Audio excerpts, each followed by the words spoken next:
ചരിത്രപരമായ സൈനിക നടപടിയാണ് പഹൽഗാം ഭീകരാക്രമണത്തിൽ ഇന്ത്യ സ്വീകരിച്ചത് എന്നാണ് കേന്ദ്ര ആഭ്യന്തരമന്ത്രി അമിത്ഷാ പറയുന്നത്. ഇപ്പോൾ പാക് ഭീകര കേന്ദ്രങ്ങൾ ആക്രമിക്കുന്നതടക്കമുള്ള ചിത്രങ്ങൾ സൈന്യം പുറത്തുവിട്ടിട്ടുണ്ട്.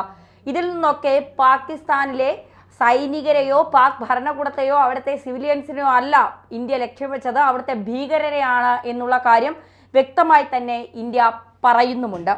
ഭീകര ക്യാമ്പുകൾ നശിപ്പിക്കുന്നതിനായി പാകിസ്ഥാനിനുള്ളിൽ 100 കിലോമീറ്റർ ആഴത്തിൽ പോയി ഇന്ത്യൻ സൈന്യം ചരിത്രപരമായ ആക്രമണം നടത്തിയെന്നാണ് കേന്ദ്ര ആഭ്യന്തരമന്ത്രി കൂടിയായ അമിത്ഷാ പറയുന്നത്.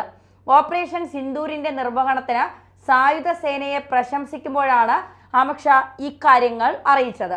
ആറ്റം ബോംബുകൾ ഉണ്ടെന്ന് ഞങ്ങളെ ഭീഷണിപ്പെടുത്തിയവർക്ക് സൈന്യവും നാവികസേനയും വ്യോമസേനയും ഉചിതമായ മറുപടി നൽകി. ഭീകരർ അവരുടെ ഭീഷണികൾ ഞങ്ങളെ ഭയപ്പെടുത്തുമെന്ന് കരുതി. പക്ഷേ നമ്മുടെ 3 സേനാ വിഭാഗങ്ങളും ഉചിതമായ മറുപടി നൽകി. അത് അവർക്ക് സങ്കല്പിക്കാൻ കഴിയുന്നതിലും ശക്തമായിരുന്നു. ഓപ്പറേഷൻ സിന്ദൂർ എന്ന രഹസ്യനാമത്തിൽ അറിയപ്പെട്ടിരുന്ന സൈനിക നടപടി പാകിസ്ഥാനിലെയും പാക് അധിനിവേശ കശ്മീരിലെയും 9 ഭീകര ക്യാമ്പുകളെയാണ് ലക്ഷ്യമിട്ടത്.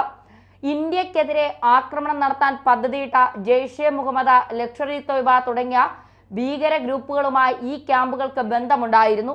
ഭീകരർക്കായുള്ള നമ്മുടെ സൈന്യത്തിന്റെ മറുപടി പാകിസ്ഥാനുള്ളിലെ 100 കിലോമീറ്ററിനുള്ളിലെ ക്യാമ്പുകൾ നശിപ്പിക്കുന്ന തരത്തിലായിരുന്നുവെന്നും ഇന്ത്യ പറയുന്നുണ്ട്, പ്രത്യേകിച്ച് അമിത്ഷാ പറയുന്നുണ്ട്. എന്നാൽ ഇന്ത്യയെ അനുകരിച്ച് ലോകരാജ്യങ്ങളിൽ സംഘത്തെ അയക്കാൻ, അതായത് ഇന്ത്യ കുറച്ച് സംഘത്തെ, പ്രതിനിധി സംഘങ്ങളെ ലോകരാജ്യങ്ങളിൽ പാകിസ്ഥാൻ എന്താണ് ചെയ്തുകൊണ്ടിരിക്കുന്നത്, പാകിസ്ഥാനെ ഭീകരവാദ പ്രവർത്തനങ്ങളിൽ പാകിസ്ഥാൻ ചെയ്യുന്ന നിലപാടുകൾ എന്താണ്, ഇതൊക്കെ അറിയിക്കാനായി നമ്മൾ ശശി തരൂരിനെ പ്രതിനിധിയാക്കിക്കൊണ്ടൊരു സംഘം ഇവിടെ നിന്ന് പുറപ്പെടുന്നുണ്ട്. അതുപോലെ തന്നെ ഇന്ത്യ അതേ തരത്തിൽ നേരത്തെ മോദി പഞ്ചാബിലെ അധംപൂരിലെ സൈനിക ക്യാമ്പിലെത്തി സൈനികരെ ചേർത്ത് പിടിക്കുകയും അവരോടൊപ്പം നിൽക്കുകയും സന്തോഷം പങ്കെടുക്കുകയും ഒക്കെ ചെയ്ത വീഡിയോകളും ചിത്രങ്ങളും പുറത്തു വന്നതിന് ശേഷം പാകിസ്ഥാനിലെ സൈനിക ക്യാമ്പിൽ ഷഹബാസ് ഷെരീഫ് സന്ദർശിച്ചു, സൈനികർക്കൊപ്പം നിന്നു എന്നൊക്കെ പറഞ്ഞുകൊണ്ടുള്ള ഒരു വാർത്ത പുറത്തു വന്നിരുന്നു. ഇപ്പോൾ അതേ രീതിയിൽ ഇന്ത്യയെ അനുകരിക്കാൻ ഒരുങ്ങുകയാണ് പാകിസ്ഥാനിലെ പ്രധാനമന്ത്രി ഷഹബാസ് ഷെരീഫ് എന്നാണ്. ഇന്ത്യ പാക് സംഘർഷത്തെ തുടർന്ന് വിദേശത്ത് പ്രതിനിധി സംഘത്തെ അയക്കുന്ന പ്രഖ്യാപനം കേന്ദ്രം നടത്തിയിരുന്നു. അതുപോലെ ഇന്ത്യ അനുകരിച്ച് വിദേശത്തേക്ക് പ്രതിനിധി സംഘത്തെ അയക്കാൻ ഒരുങ്ങുകയാണ് പാകിസ്ഥാനും. ഇന്ത്യയുടെ നീക്കത്തിന് തൊട്ടടുത്ത ദിവസമാണ് പാകിസ്ഥാൻ തങ്ങളുടെ തീരുമാനം പ്രഖ്യാപിച്ചത്. അതായത് ഇന്ത്യയെ അതേപടി കോപ്പി ചെയ്യുകയാണ് പാകിസ്ഥാനും. മെയ് 7 മുതൽ 10 വരെ നീണ്ടുനിന്ന ഓപ്പറേഷൻ സിന്ദൂറിനിടെ 4 ദിവസത്തെ സൈനിക ഇടപെടൽ ഇന്ത്യയിൽ നിന്നും പാകിസ്ഥാൻ നല്ല കണക്കിനാണ് അപമാനം നേരിട്ടത്. അതിന് പിന്നാലെ ഇന്ത്യ എന്തൊക്കെ നടപടികൾ കൈക്കൊള്ളുന്നുവോ അതുപോലെ തന്നെ ചെയ്യാനാണ് പാകിസ്ഥാന്റെ നീക്കം. വിദേശകാര്യമന്ത്രി ബിലാവൽ ഭൂട്ടോയോടാണ് വിദേശ രാജ്യങ്ങളുമായി തങ്ങളുടെ വാദം അവതരിപ്പിക്കാൻ പാകിസ്ഥാൻ പ്രധാനമന്ത്രി ഷഹബാസ് ഷെരീഫ് ആവശ്യപ്പെട്ടിരിക്കുന്നത്. ഇന്ത്യയുടെ നടപടികളെ അനുകരിക്കുന്ന തരത്തിലാണ് വിദേശ രാജ്യങ്ങളിൽ സമാധാനത്തിനായുള്ള കേസ് അവതരിപ്പിക്കാൻ പാകിസ്ഥാൻ പ്രധാനമന്ത്രി ഷഹബാസ് ഷെരീഫ് മുൻ വിദേശകാര്യമന്ത്രി ബിലാവൽ ഭൂട്ടോ സർദാരിയോട് ആവശ്യപ്പെട്ടിട്ടുള്ളത്. ഇത് ചർച്ച ചെയ്യാൻ ഷഹബാസ് ഷെരീഫ് തന്നെ ബന്ധപ്പെട്ടതായും ഒരു പ്രതിനിധി സംഘത്തെ നയിക്കാൻ ആവശ്യപ്പെട്ടുവെന്നും ബിലാവൽ ഭൂട്ടോ എക്സിൽ കുറിച്ചു. ഇന്ത്യയോട് ഇതിന് സമാനമായി പ്രതിപക്ഷം ഉൾപ്പെടെ വിവിധ രാഷ്ട്രീയ പാർട്ടികളിൽ നിന്നുള്ള നേതാക്കളും പരിചയസമ്പന്നരായ നയതന്ത്രജ്ഞർ ഓരോ പ്രതിനിധി സംഘത്തിലും ഉൾപ്പെടും. പാക് ഭീകരതയ്ക്കെതിരായ നയത്തിലും ഓപ്പറേഷൻ സിന്ദൂറിലേക്ക് നയിച്ച പഹൽഗാം ഭീകരാക്രമണത്തിലും ഇന്ത്യയുടെ നിലപാട് ലോകത്തെ അറിയിക്കാനായിട്ടാണ് കേന്ദ്ര സർക്കാർ 7 പേർ അടങ്ങുന്ന പ്രതിനിധി സംഘത്തെ വിദേശത്തേക്ക് അയക്കുന്നത്. കോൺഗ്രസ് നേതാവ് ശശി തരൂർ, BJP നേതാവ് രവിശങ്കർ പ്രസാദ്, ജമ്മു കാശ്മീർ മുൻ മുഖ്യമന്ത്രി ഗുലാം നബി ആസാദ്, AIMIM നേതാവ് അസദുദ്ദീൻ ഒവൈസി എന്നിവരുൾപ്പെടെ പാർലമെന്റ് അംഗങ്ങൾ, രാഷ്ട്രീയ നേതാക്കൾ, മുൻ നയതന്ത്രജ്ഞർ എന്നിവരടങ്ങുന്ന 7 ഇന്ത്യൻ പ്രതിനിധികളാണ് വടക്കേ അമേരിക്ക, യൂറോപ്പ്, പശ്ചിമേഷ്യ എന്നിവിടങ്ങളിലെ പ്രധാനപ്പെട്ട തലസ്ഥാനങ്ങളിലേക്ക് യാത്ര ചെയ്യാൻ ഒരുങ്ങുന്നത്. എന്നാൽ പാകിസ്ഥാനുമായി ഭീകരവാദ വിഷയത്തിൽ മാത്രമേ ഇന്ത്യ ചർച്ച നടത്താൻ ആഗ്രഹിക്കുന്നുള്ളൂ. പാക് ഭീകരത ഇന്ത്യൻ മണ്ണിൽ നിന്ന് തുടച്ചു നീക്കപ്പെടുന്നതുവരെ സിന്ധു നദീജല കരാർ നിർത്തിവച്ചിരിക്കുന്നുവെന്ന് ഇന്ത്യയുടെ വിദേശകാര്യമന്ത്രി S ജയശങ്കർ ഇതിനോടകം വ്യക്തമാക്കിയിട്ടുണ്ട്. പാകിസ്ഥാൻ നിയമവിരുദ്ധമായി കൈവശപ്പെടുത്തിയിരിക്കുന്ന മേഖലകളുടെ ഭാഗങ്ങൾ ഒഴിവാക്കുക എന്നതാണ് ജമ്മു കാശ്മീരുമായി ബന്ധപ്പെട്ട ഇന്ത്യ പാകിസ്ഥാനുമായി ചർച്ച ചെയ്യാൻ തയ്യാറാണെന്ന് വിദേശകാര്യമന്ത്രി S ജയശങ്കർ വ്യക്തമാക്കിയത്.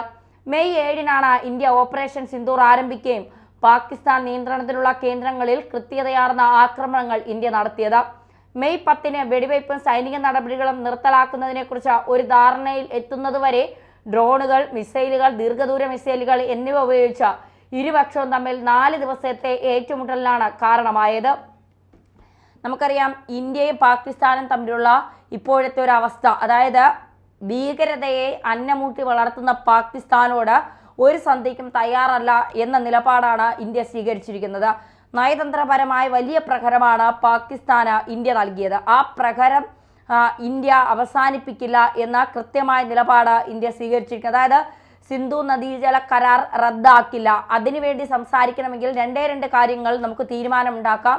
ഒന്ന്, ജമ്മു കശ്മീരിലേക്ക് ഇനി ഭീകരർ നുഴഞ്ഞു കയറരുത്, ഇനി ഭീകരരെ പാകിസ്ഥാൻ വളർത്തരുത്. രണ്ട്, POK കുറിച്ചുള്ള ചർച്ച. ഈ 2 ചർച്ചകളും മാത്രമേ ഇനി ഇന്ത്യ പാകിസ്ഥാനുമായി നടത്തുകയുള്ളൂ എന്ന കൃത്യമായ നിലപാടാണ് ഇന്ത്യ ഇക്കാര്യത്തിൽ സ്വീകരിച്ചിരിക്കുന്നത്.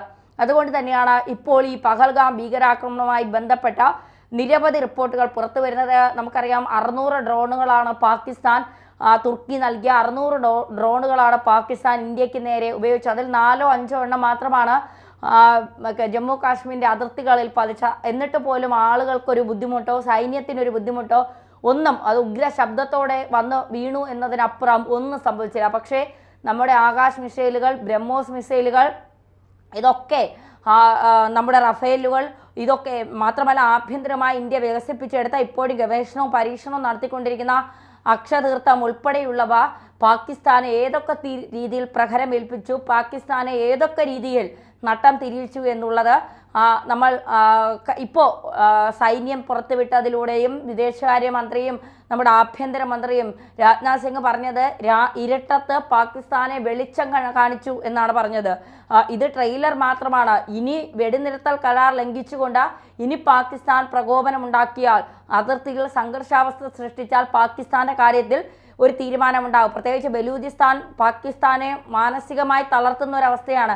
അവർ സ്വാതന്ത്ര്യം നേടിയെന്ന് സ്വയം പ്രഖ്യാപിച്ചിരിക്കുന്നു. ഇന്ത്യയിലെ ഡൽഹിയിൽ അവർക്കൊരു എംബസി വേണമെന്ന് അവർ ആവശ്യം ഉന്നയിക്കുന്നുണ്ട്. മാത്രമല്ല, കറൻസി, ഫ്ലാഗ്, അവരുടെ ദേശീയ ഗാനം റിപ്പബ്ലിക് ഓഫ് ബലൂച്ച് എന്നാണ് അവർ പറയുന്നത് തന്നെ. അപ്പോൾ അത്തരത്തിൽ മാത്രമല്ല, അവരുടെ തലസ്ഥാന നഗരമായ കൊറ്റ്വ പാകിസ്ഥാന്റെ കയ്യിലായിരുന്നു. അതുവരെ അവർ പിടിച്ചെടുത്തിരിക്കുന്നു എന്നുള്ളതാണ്. അപ്പോൾ വിക്കിപീഡിയയിൽ വരെ ബലൂചിസ്ഥാൻ അവരുടെ നിലപാടുകൾ വ്യക്തമാക്കിക്കൊണ്ട് ഒരു സ്വതന്ത്ര രാജ്യമായി അവർ മാറുന്ന തരത്തിലേക്കുള്ള എല്ലാ നീക്കങ്ങളും അവർ നടത്തിക്കൊണ്ടിരിക്കുന്ന ഈ പശ്ചാത്തലത്തിൽ കൃത്യമായി കാര്യങ്ങൾ ഇങ്ങനെ നീങ്ങിയാൽ, അല്ലെങ്കിൽ പാകിസ്ഥാൻ ഇനിയും പ്രകോപിപ്പിച്ചാൽ, ഒരുപക്ഷെ പാകിസ്ഥാൻ എന്ന രാജ്യം തന്നെ പിളർന്ന് ഒന്നുമില്ലാത്ത ഒരു അവസ്ഥയിലേക്ക് പാകിസ്ഥാൻ മാറും. പ്രത്യേകിച്ച് ആഭ്യന്തര കലാപം വളരെ രൂക്ഷമായി പാകിസ്ഥാനിൽ നിലനിൽക്കുന്നുണ്ട്. വെള്ളം കിട്ടാതെ അവിടുത്തെ ജനങ്ങൾ വലിയ രീതിയിലുള്ള ബുദ്ധിമുട്ട് അനുഭവിക്കുന്നുണ്ട്. അഫ്ഗാനിസ്ഥാനിൽ നിന്ന് അവിടം വഴി വെള്ളം പാകിസ്ഥാനിലേക്ക് എത്തിക്കാൻ നോക്കിയാൽ അഫ്ഗാനുമായി അവിടുത്തെ താലിബാൻ ഭരണകൂടം പാകിസ്ഥാനിലെ ഭീകരവാദികൾക്കെതിരെയാണ്. കാരണം അവരിപ്പോൾ ഭീകരതയൊക്കെ നിർത്തി അവരിപ്പോൾ രാജ്യം സംരക്ഷിക്കുന്ന തലത്തിലേക്ക് നീങ്ങിയിരിക്കുകയാണ്. അപ്പോൾ പാകിസ്ഥാനെ എല്ലാ ഭാഗത്തു നിന്നും വരിഞ്ഞു മുറുകുകയാണ് എല്ലാവരും ചേർന്ന്. അതുകൊണ്ട് ഇനി മാന്യമര്യാദയ്ക്ക് പോയില്ലെങ്കിൽ ഭീകരതയൊക്കെ അവസാനിപ്പിച്ചുകൊണ്ട്, അതൊരിക്കലും കഴിയുന്ന കാര്യമല്ല പാകിസ്ഥാനെ സംബന്ധിച്ച്. പക്ഷേ നിലനിൽക്കണമെങ്കിൽ ഇന്ത്യ പറയുന്നത് കേട്ട് മര്യാദയ്ക്ക് ജീവിച്ചു പോയില്ലെങ്കിൽ പാകിസ്ഥാന്റെ കാര്യത്തിൽ ഒരു തീരുമാനമുണ്ടാകുമെന്ന് സംശയമേ വേണ്ട.